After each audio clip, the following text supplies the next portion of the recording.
जय हिंद सभी को। 7 क्लास में आप सभी लोगों का स्वागत है। मैं अमरजीत सर। बच्चों, इससे पहले वाली वीडियो के अंदर हमने पार्ट 1 के अंदर हमने 2 टॉपिक क्लियर कर लिए थे। उम्मीद करता हूँ सारे बच्चों को अच्छे लगे होंगे और वीडियो के एंड में नोट्स भी दिए थे। तो एक बात मेरी याद रखना बच्चों, आप लोग कि जो नोट्स मैंने दिए थे उसमें मैंने बहुत अच्छे से सारे पॉइंट्स बना रखे हैं। अगर उसी तरीके से आप लोग एग्ज़ाम के अंदर पॉइंट्स बना के लिख दो तो गारंटीड बहुत अच्छे नंबर आएंगे। ठीक है, तो मैं यहाँ क्वेश्चंस तो सॉल्व नहीं करवा रहा हूँ, लेकिन जब टॉपिक समझ जाओगे आप लोग सारे, जब आपने पूरा चैप्टर ही खा लिया है, जैसे जलेबी खा लेते हैं, समोसा खा लेते हैं, गोलगप्पे खा लेते हैं, वैसे ही आप लोग को ये चैप्टर खिला दे रहा हूँ मैं, जिससे कि सारी चीज़ें समझ में आ जाएंगी बहुत अच्छे से, कोई दिक्कत ही नहीं होगी। ठीक है ना। तो चलो स्टार्ट करते हैं इस वीडियो को। और यहाँ पर हम 2 टॉपिक फिर से करेंगे। ये सेकंड पार्ट होगा, इसके बाद थर्ड पार्ट आएगा, चैप्टर खत्म हो जाएगा। ठीक है। हिस्ट्री के होते हैं 4-4 पार्ट में कंप्लीट, क्योंकि जानते हो आप लोग हिस्ट्री के चैप्टर्स बड़े हैं बहुत। तो वैसे ही यहाँ पर 3 पार्ट में क्लियर हो जाएगा। ये दूसरा पार्ट है, चलो देखते हैं। ध्यान से देखना, हीरो और हीरोइन बन जाओगे। ठीक है, ध्यान से देखते रहना, इतना मज़ा आ जाएगा जिसका कोई जवाब नहीं। ठीक है चलो देखो। तो यहाँ पर बच्चों हम लोग जानने वाले हैं राज्य और अन्य संगठन के बारे में। थोड़ी बहुत बातें हमने राज्य और समाज के बारे में जाना था पिछली वीडियोस में। यहाँ पर हम जानने वाले हैं राज्य और अन्य संगठन, यानी कि सबसे पहला जो पॉइंट है हमारा वो है राज्य की सदस्यता अनिवार्य है, संघ की नहीं। तो बहुत ज़्यादा इजी है, ध्यान समझना। राज्य की सदस्यता अनिवार्य है, यानी कि भाई आपको राज्य का सदस्य बनना ही है। ठीक है, यहाँ पर आप संघ के सदस्य रहो या ना रहो उसका कोई मतलब नहीं है, क्योंकि आज हम किसी और संगठन में, कल किसी और संगठन में शामिल हो सकते हैं, लेकिन राज्य का आपको जो है सदस्य बनना ही बनना है।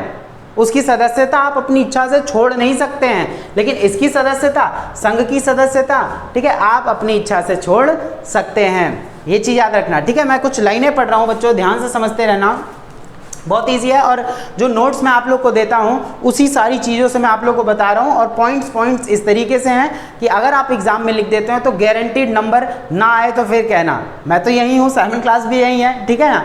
तो बहुत मज़ा आ जाएगा, बस तरीके से पढ़ते रहो। ठीक है, चलो देखते हैं। राज्य की सदस्यता अनिवार्य है, संघ की नहीं। तो कैसे, जरा देखना। राज्य का सदस्य बनना व्यक्ति की इच्छा पर निर्भर नहीं है कि आप राज्य का सदस्य बनो। मैं तो नहीं बनूंगा किसी राज्य का सदस्य, ऐसा बोल ही नहीं सकते आप। ऐसा बोल सकते हो कि मैं नहीं बन रहा उस संगठन का सदस्य, तो ये बोल सकते हो। राज्य का सदस्य बनना ही पड़ेगा। ठीक है, और बल्कि राज्य का सदस्य बने रहना अनिवार्य है, यानी पक्का है वो। वह राज्य को अपनी इच्छा से छोड़ नहीं सकते। आप राज्य को अपनी इच्छा से छोड़ नहीं सकते। संगठन की सदस्यता ऐच्छिक है, यानी संगठन को आप अपनी इच्छा से छोड़ सकते हैं। एक एक पॉइंट ध्यान से सुनते रहना, समझ में आ जाएगा। नहीं सुनोगे दिमाग उड़ जाएगा। ठीक है, दिमाग उड़ जाएगा।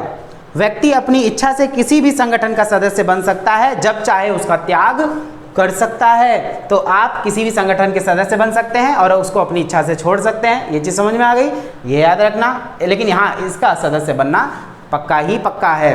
ठीक है, दूसरा पॉइंट, पहला आ गया ना। ठीक है, दूसरा देखो जरा, देखो, एक समय में एक ही राज्य की सदस्यता पर कई संगठनों की सदस्यता संभव है। पॉइंट ऐसे हैं, कंफ्यूजन में नहीं आना, समझा दूंगा बहुत अच्छे तरीके से। ठीक है, कि एक समय में एक ही राज्य के सदस्य बन सकते हो आप। मैंने पिछली वीडियो के अंदर एग्जांपल दिया था सीएम वाला, कि आप एक समय में 2 राज्य के सीएम तो नहीं बन सकते।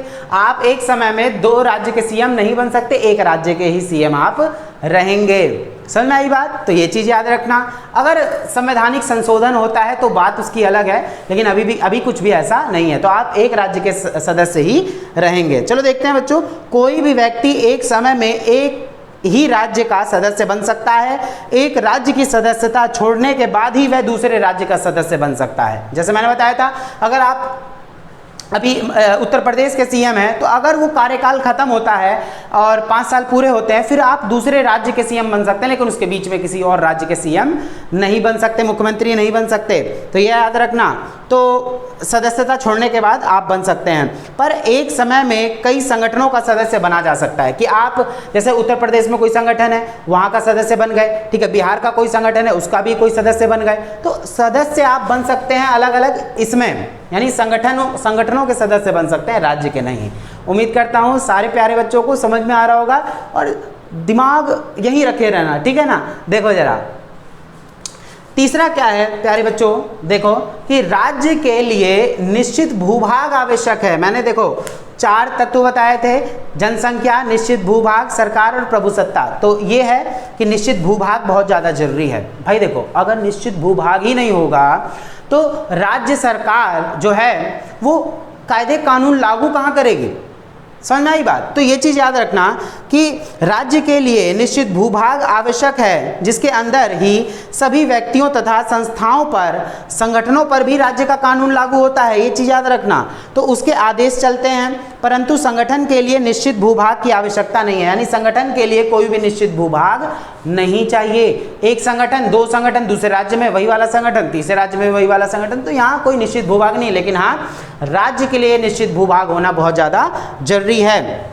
संघ स्थानीय भी हो सकते हैं और देशव्यापी भी, या अंतर्राष्ट्रीय संगठन भी हो सकते हैं। ठीक है, तो अंतर्राष्ट्रीय स्तर पर संगठन हो सकते हैं, नेशनल लेवल पर संगठन हो सकते हैं, लेकिन राज्य जो है उसके लिए निश्चित भूभाग तय है।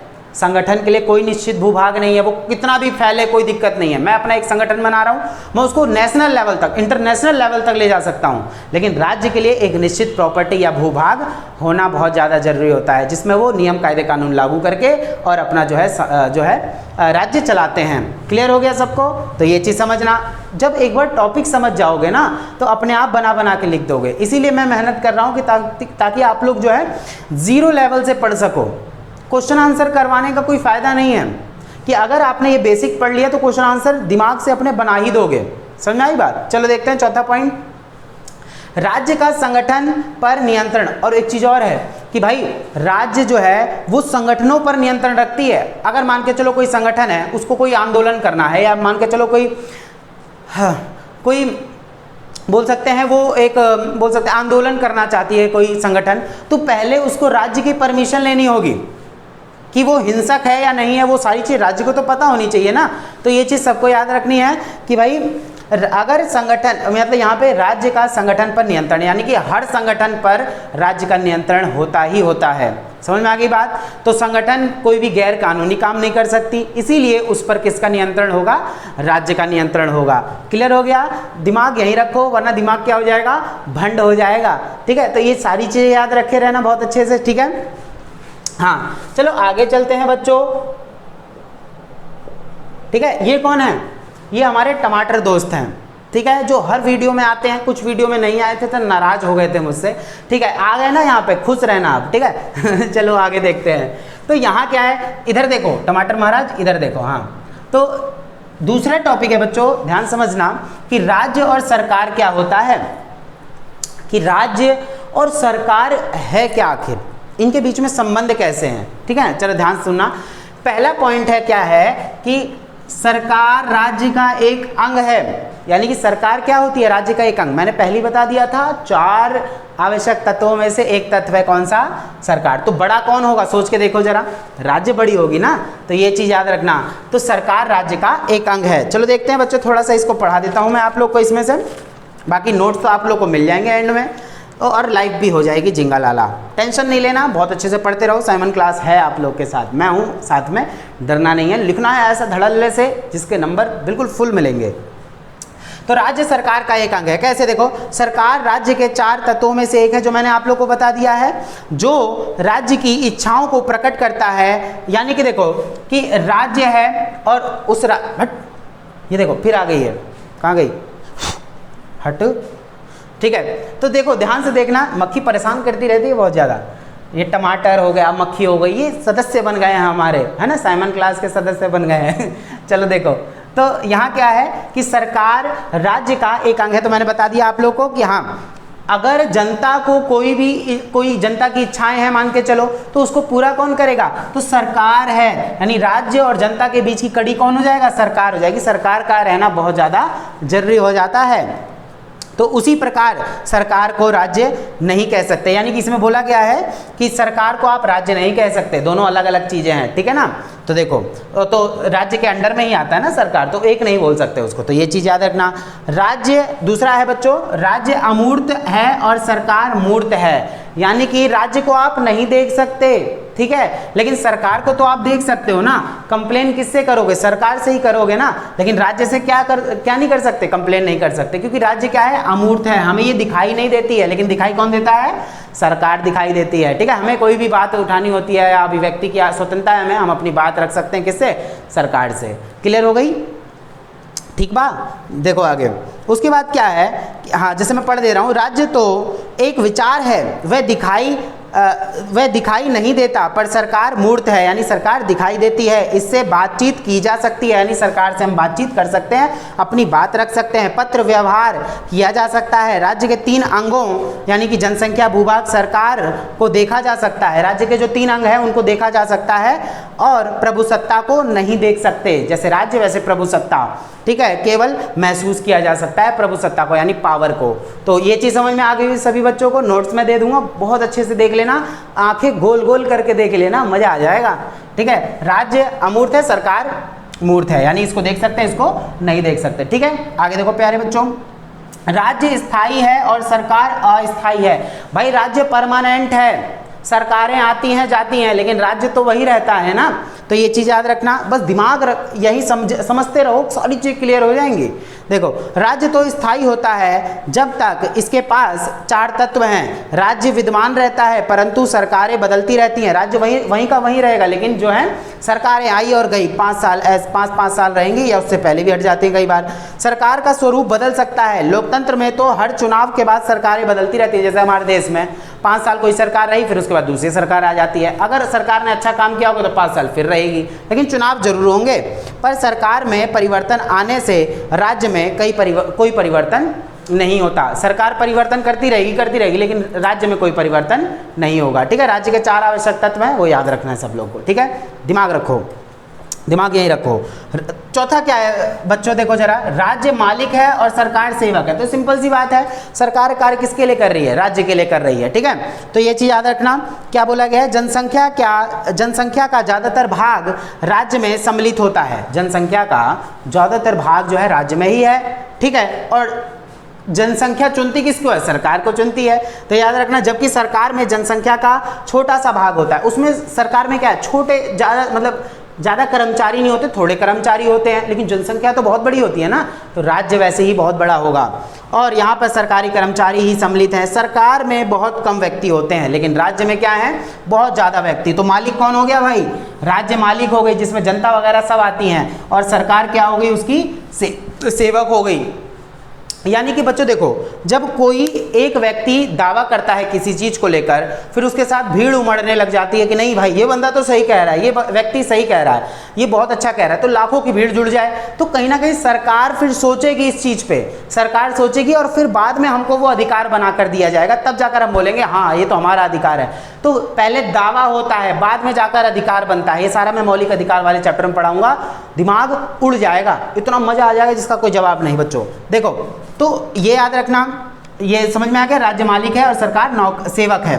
उसके बाद क्या है, सरकार का विरोध कर सकते हैं, राज्य का नहीं। आप भाई देखो, जिसको देख ही नहीं सकते उसका विरोध क्या करोगे, जिसको देख सकते हैं उसी को तो हम बाल पकड़ेंगे ना उसका।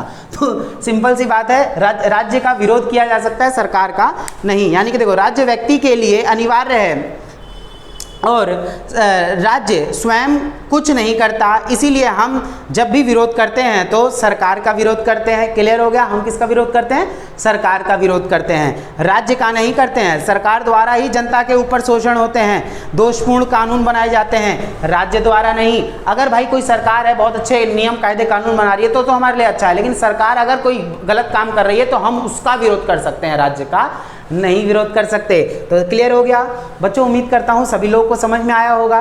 ठीक है, तो बस मन लगा के पढ़ते रहना है, बहुत अच्छे से समझते रहना है, आगे बढ़ते रहना है। साइमन क्लास को अपना प्यार देना है, मुझे अपना प्यार देना है। बच्चों देखो, जब साइमन क्लास को सपोर्ट करोगे ना, तभी तो आगे बढ़ते रहेंगे हम लोग। मैंने जितने चैप्टर्स करवाए हैं, मैंने बिल्कुल एंड में सारे नोट्स दिए हैं, कोई धोखाधड़ी नहीं करी है, कोई धोखेबाजी नहीं करी है।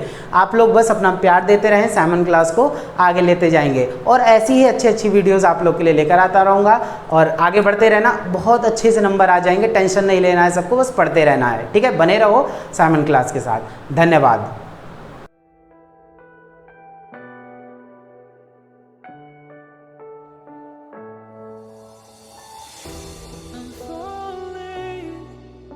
Tell me why I'm falling.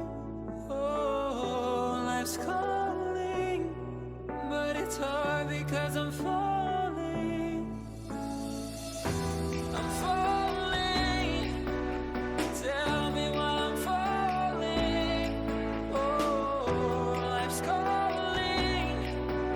it's all because